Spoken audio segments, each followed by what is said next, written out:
What's going on, guys? Random Comic here. So today I got some Medal of Honor for you guys. I think you would enjoy. I'm using SV98 for like half the gameplay, and I think we start getting a little stomped on in the score at least, and I have to put on a fully auto just to compensate for me not winning as many gunfights as I should have, and overall just being more reliable with an assault rifle. So I do like using a recon type class, but much better with fully auto. I think anybody is, unless you're a super sniper enthusiast. But I tried to play some Bad Company 2, and I don't know what it was, but I just ran into guys that wanted to use all of the BS and most frustrating stuff in the game, like just camping. Obviously, with snipers is most frustrating that people run into. But I was running into guys using the stupid shotguns, using USAS shotguns, spamming Gustavs with explosive times 2, just stuff like that that's really frustrating. So I didn't really enjoy that, but it's more the people playing the game and people overusing stuff that is known in the community too, that to be overpowered and kind of frustrating. I think that's just the case. Being killed by something frustrating is what irks us and frustrates us, and then we go cry about it on forums and cry about it in commentaries and stuff like that.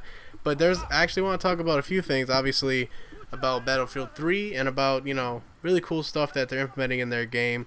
So it's probably pretty well known already. There's probably, videos out there talking about it, but I want to talk about it just because I think it's awesome. Like, a few things, like the number one thing I think that's really cool is the melee system that they're implementing. They've made it so panic knifing is pretty much taken out of their game, and it's very simple. I think Call of Duty is doing it. I've heard from a few people that Call of Duty will be making it so panic knifing doesn't happen. And what panic knifing is like, most people, when they buy a game, they look at the controls and they say, okay, the knife does this. So in many cases, the knife is your right stick, your right analog stick, and tapping that is very frustrating. You guys come around a corner, one guy panic knifes, the other guy tries to shoot, and you lose, that engagement just because that guy tapped his right stick. So that's frustrating. But what they've done is, in Battlefield 3, they've made it so that there's a knife that has to be equipped, and you actually have to run around like it.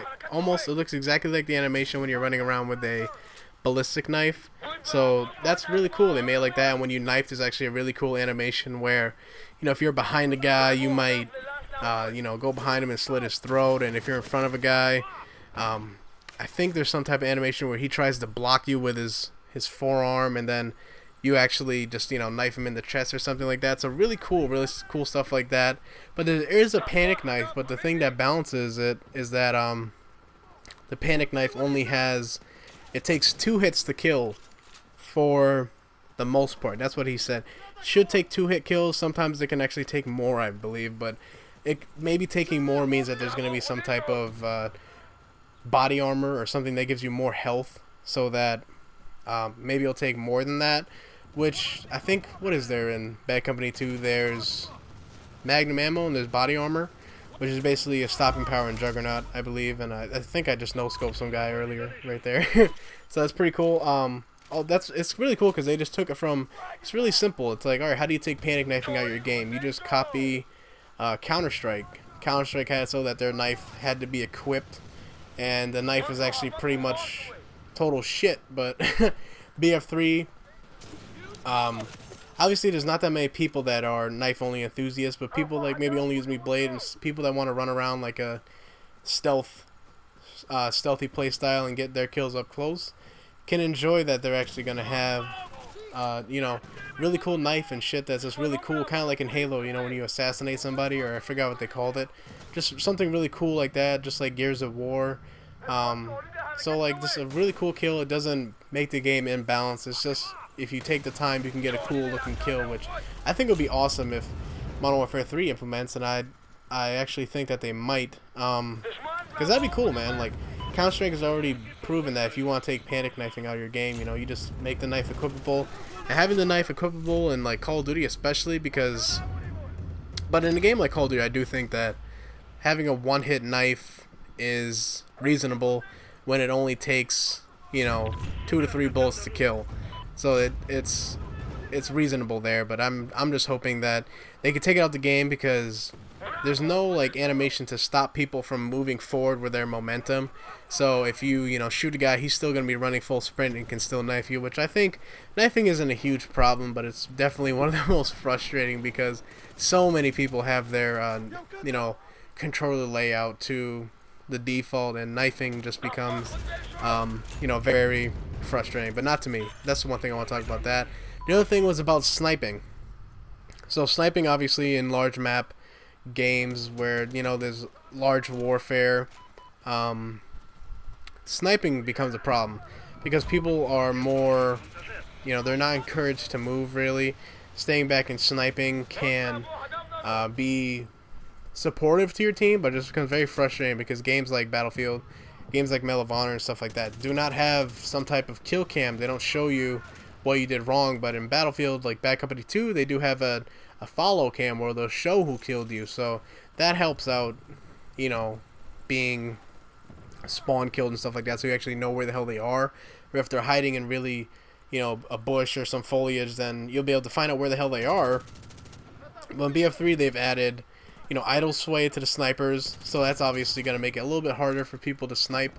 And they've also added a really cool thing that's a little bit realistic, but it's just to encourage movement with snipers, so that they don't just camp in the same spot the whole game, which is pretty cool. It's actually, if you stay in the same spot for too long, your sniper's scope will actually glimpse in the sun, and you'll actually see the, their scope shine, so it'll give off their position. So that will encourage snipers to actually move, and that's really cool. It's a really cool thing they've added into game, because I think EA and the guys at DICE, they know that people are frustrated with the recon class, and I think they're trying to encourage more people to use the assault rifle class and more people to use the LMG class, because now the assault class is going to have the medic kit, and the LMG class will now have the support kit, where you actually give out ammo and stuff like that. So it's really cool that they switched it up. It encourages more playstyle that I enjoy, which is gun on gun, fully autos. Makes the game fast, makes the game more fun, I think.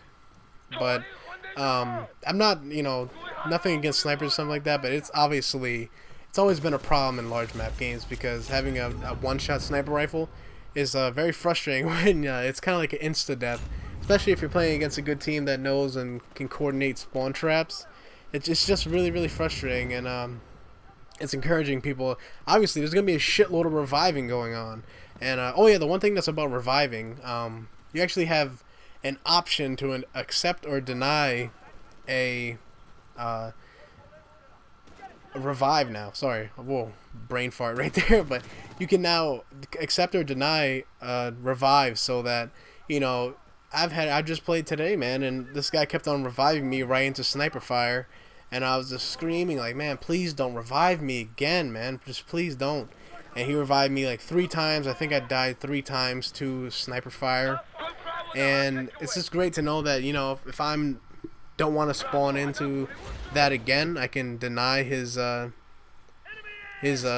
though it's a good gesture to get me back in battle, don't do it when there's a sniper waiting for me to pop out again. So that's really cool. They're really listening to the community. Don't Revive Me Bro podcast. Look what they've done. They've helped it a little bit to make it so you can't just be revived in the same spot. But video is pretty much over, guys. Hope you guys enjoyed it. I'll give you guys Battlefield 3 news as it comes. So hope you guys are really excited as I am about that game, man. I'm really stoked to see if they can deliver some really cool gun-on-gun fights. So that's what I'm really looking forward to, man. The guns being, the showcase of the game. Gun-on-gun skill is what attracts me to a game. But thanks for watching, guys. Peace.